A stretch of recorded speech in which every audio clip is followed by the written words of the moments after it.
some recommendations of the Justice Verma Committee have not been incorporated in the ordinance because of divergence of opinion on the issues. Verma committee ने बहुत clearly कहा है, gender specific Verma committee ने बहुत clearly कहा है आप gender neutral रख रहे हैं। तो ये वो इम्पोर्टेंट मुद्दे हैं जो इसका एक जिसे कहते हैं कमर की रीढ़ की हड्डी है। अगर उनको आप डिरेल कर देंगे या ढीला कर देंगे तो कानून में तो कमी आ ही जाएगी ना। Presumption of consent where a marital relationship exists between the complainant and the accused, what is referred to as marital rape, there is divergence of opinion. Justice Verma की जो मूल सिफारिशें थी उनको पूरी तरह से डाइल्यूट करने, कुंद करने और उसके ठीक विरोध में लिया है।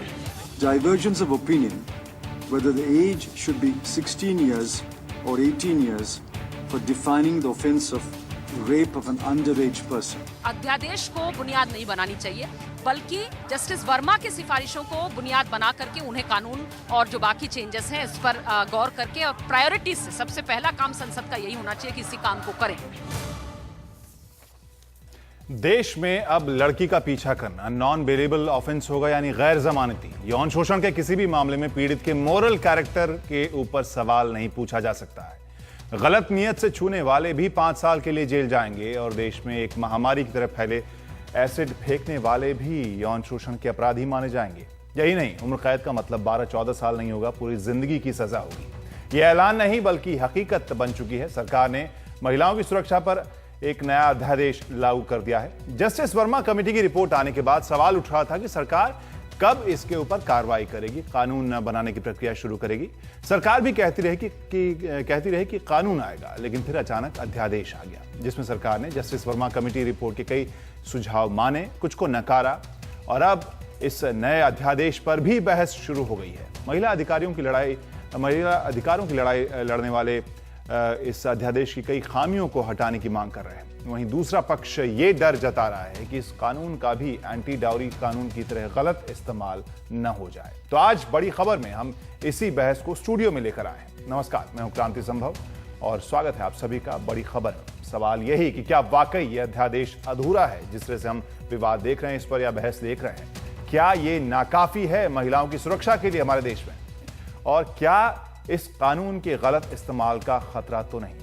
और इसी मुद्दे पर हमारे साथ खास मेहमान होंगे, लेकिन हम आपको बता दें कि अभी जब अध्यादेश आया है तो उसके ऊपर क्या क्या यहाँ पर हम देख रहे हैं, जिसके वो मुद्दे जिस पर बहस हो रही है, सवाल उठाए जा रहे हैं। जैसे जस्टिस वर्मा पैनल ने 20 साल की सजा से फांसी तक की बात कही थी, वहीं अध्यादेश में रेयरेस्ट ऑफ द रेयर में मौत की सजा की बात की गई है। इसके अलावा जस्टिस वर्मा पैनल ने बलात्कार के मामले में सिर्फ महिला पर ही लागू करने की बात कही थी और अध्यादेश में महिला पुरुष दोनों पर लागू है। इसके अलावा एक और खास मुद्दा जिस पर अभी लगातार बहस चल रही है और सवाल उठाया जा रहा है, वो है पत्नी से जबरन संबंध बनाने पर सजा बढ़े। ये जस्टिस वर्मा पैनल ने कहा था, लेकिन अध्यादेश ने इसे नामंजूर किया है।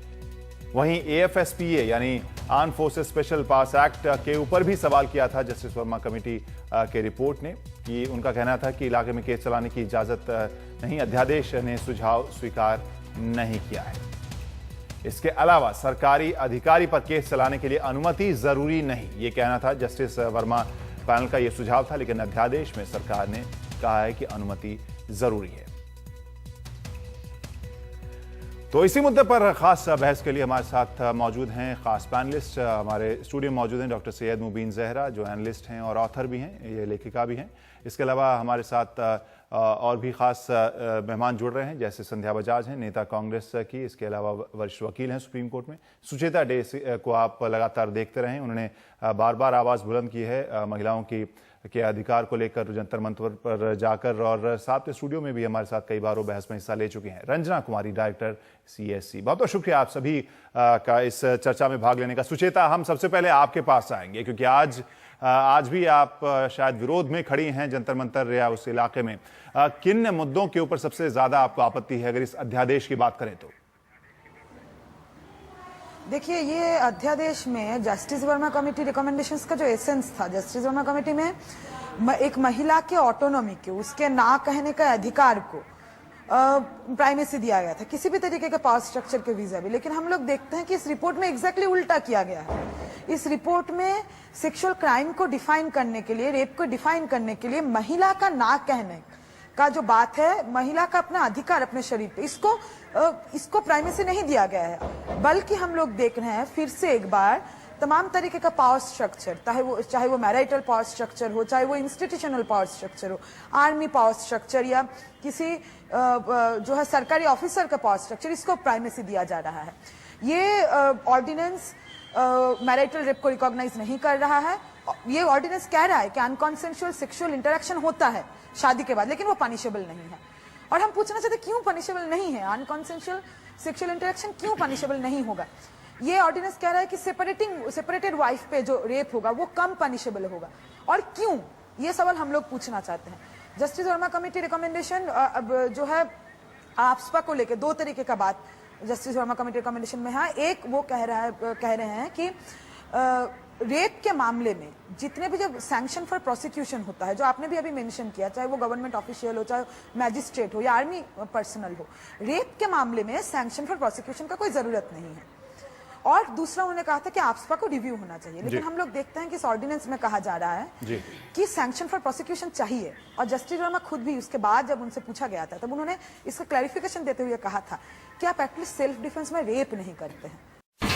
India's #1 news app just got even better. Download NDTV's new app. Fully optimized for retina display. Full screen view. Faster response time. And Sudoku. NDTV's new iPad app. Download now.